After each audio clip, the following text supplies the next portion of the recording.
en national. Des ondes Vocast. Et on revoit comme promis le programme des salons radio, très chargé en ce premier trimestre.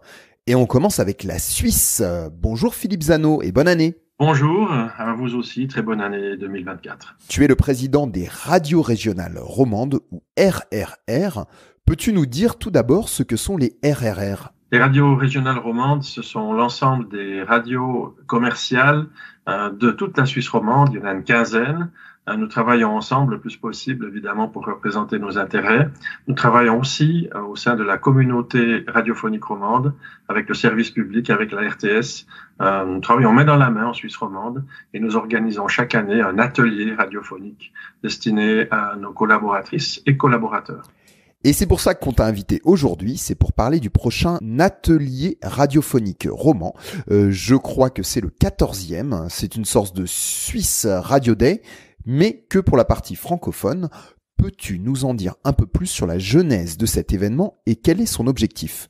Alors l'objectif, c'est de réunir une fois par année l'ensemble des collaboratrices et collaborateurs des radios de toute la Suisse romande sur un thème. C'est un peu risqué parfois de choisir un thème parce que cela n'intéressera pas tout le monde.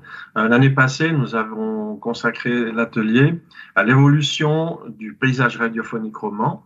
Il y a 40 ans, il y avait 22 programmes diffusés en FM en Suisse romande. Aujourd'hui, on est à 82 programmes en DAB et FM. On arrive gentiment encore à des chiffres récents où on aurait plus de 120 programmes diffusés sur la région genevoise, sans compter toutes les web radios. Donc on est aujourd'hui au moins à 150 radios, alors qu'il y en avait 22 il y a 40 ans. Est-ce une richesse, cette multiplication des programmes, ou est-ce que ça n'affaiblit pas aussi les opérateurs historiques ? Alors les acteurs historiques sortent parfaitement bien, et les nouveaux, malheureusement pour eux, n'obtiennent quasiment pas de part de marché.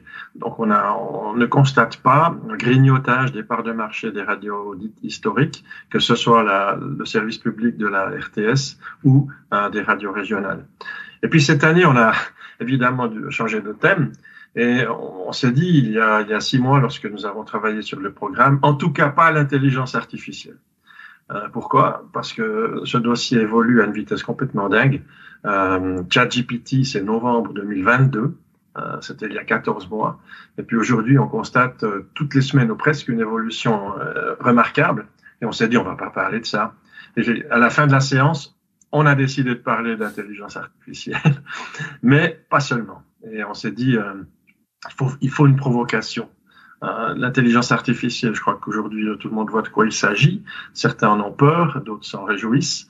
Et puis, on a décidé de créer une tension en confrontant l'intelligence artificielle et la qualité des émissions radio en direct.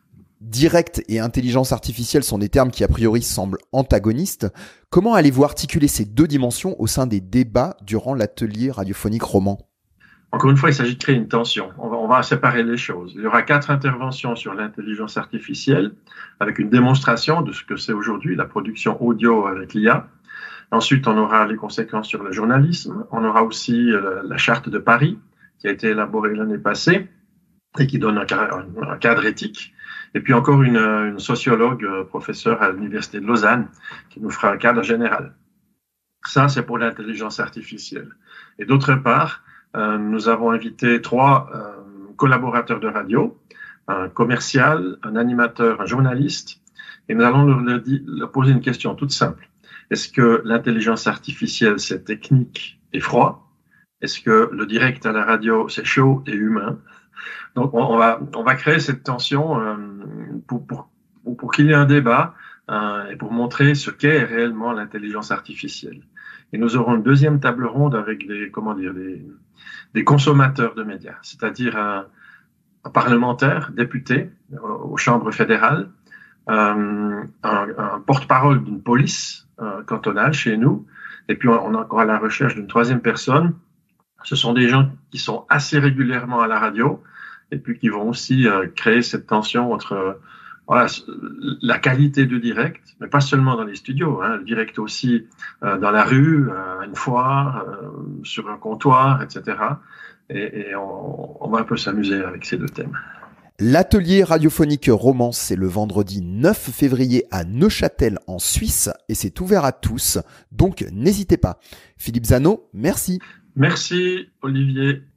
Et dans le reste de l'actu des salons, on rappelle le Paris Radio Show les 6 et 7 février à la Bellevilloise et les Radio Days Europe du 17 au 19 mars à Munich en Allemagne. On vous le rappelle, avec le code partenaire DOV24 MUN, vous aurez 10 à 15% de réduction sur votre billet des Radio Days. DOV24 MUN. Des ondes Vocast. Des ondes Vocast.